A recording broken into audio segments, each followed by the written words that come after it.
कबीर परीक्षत राय ने के घोड़ा दियो बढ़ाई।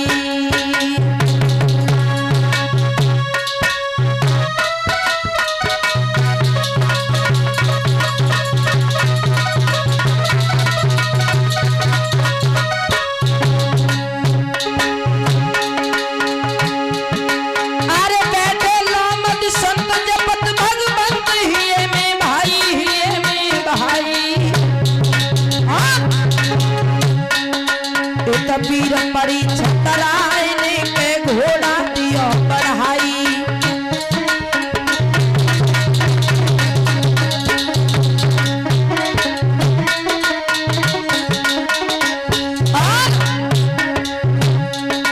अरे कलयुग शीस सवार समय है अपार समझ नहीं पाई।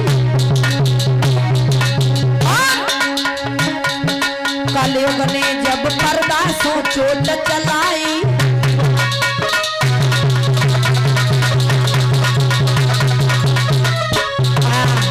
आज भक्तों परीक्षित जी अब तो घोड़े के ऊपर सवार होकर के उस जंगल में घूमने लगे भक्तों।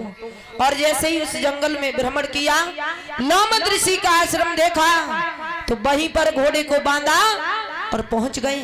देखा है कि लोमद ऋषि भगवान के भजन में लीन है परीक्षित जी। और जब भगवान के भजन में लीन है, परीक्षित के सर के ऊपर कलयुग सवार था भक्तों। उल्टी खोपड़ी हो गई। जवाब दिया है, ओए महात्मा जी, हमें ये लगता है तुमने हमें देख करके नेत्रों को बंद कर लिया। अरे ऐसा करो, ज्यादा ढोंग मत करो, हमें पानी पिलाओ। मैं हस्तिनापुर का सम्राट परीक्षित हूँ, मुझे पानी पिलाओ, प्यास लगी है। संत भगवान नहीं बोले, क्योंकि वो तो भगवान के ध्यान में मग्न थे। उसी समय भक्तों परीक्षित कहने लगे हैं, मैं 3 बार कहूंगा, पानी नहीं पिलाया तो वैसा सम्मान करूंगा, और पिला दिया तो वैसा सम्मान कर दूंगा। और भक्तों 3 बार कहा। परीक्षित जी ने जवाब दिया, हे संत भगवान, मुझे पानी पिलाओ, प्यास लगी है। हे ऋषिवर, मुझे पानी पिलाइए। तीसरी बार कहा, मैं हस्तिनापुर का सम्राट पांडवों का नाती हूँ, परीक्षित मुझे प्यास लगी है, मुझे शीतल पानी पिलाओ। नहीं सुना। भक्तों उसी समय उसी जगह पर एक सर्प पड़ा हुआ था परीक्षित जी, जिसका नाम था तक्षक। बाण की नोक से उस सर्प को उठाया और लोमद ऋषि की गर्दन में डाल दिया। भक्तों देख लो, सर के ऊपर कलयुग सवार था। परीक्षित ने लोमद ऋषि की गर्दन में वो सर्प डाल दिया। ऐसा ही नहीं भक्तों, इधर सर्प को डाल करके परीक्षित वहां से पैर पटकते हुए चले गए क्रोध की वजह से। लेकिन कुछ चेलाओं ने जाकर के जो लोमद ऋषि के पुत्र थे, जिनका नाम था श्रृंगी ऋषि को जाकर के बताया कि उस माया के अंधे राजा परीक्षित ने तुम्हारे पिता का अपमान कर दिया।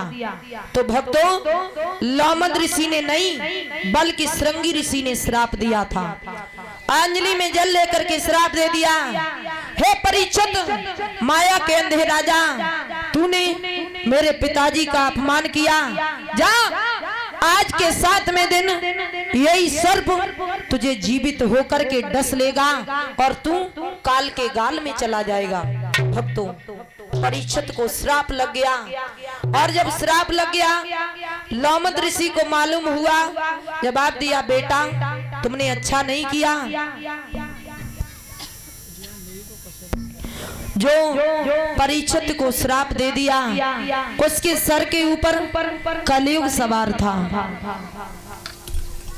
भक्तों अब तो उसी समय चेलाओं को भेज दिया कि जाओ, चले जाओ और परीक्षित को जाकर के बता दो कि उन्हें श्राप लग गया है, वो अपनी मुक्ति का मार्ग ढूंढ लें। भक्तों इधर परीक्षित जी को मालूम हुआ कि मुझे श्राप लग चुका है। मुकुट को उतार के रखा, आभास हो गया कि मैंने अच्छा नहीं किया, मैंने बहुत गलत किया। अब तो परीक्षित जी रोने लगे, बारे बा भगवान मैं और मैंने ये क्या कर दिया। उसी समय भक्तों परीक्षित जी ने अपने बेटा जन्मेजय को बुलाया और जन्मेजय को राज्य दिया। मैया नवलदे को साथ में लिया और हरिहर क्षेत्र में गंगा मैया के किनारे पहुंच गए। तो उसी समय जब गंगा मैया के किनारे पहुंच गए, आनंद नामक घाट पर 88,000 ऋषियों ने सुना कि परीक्षित महाराज मोह माया को छोड़ करके भगवान के भजन के लिए गंगा जी के किनारे आए हुए हैं। तो 88,000 ऋषियों का पदार्पण हुआ। भक्तों तालियां बजा करके 1-2 लाइन का भजन, उसके बाद आगे का आख्यान।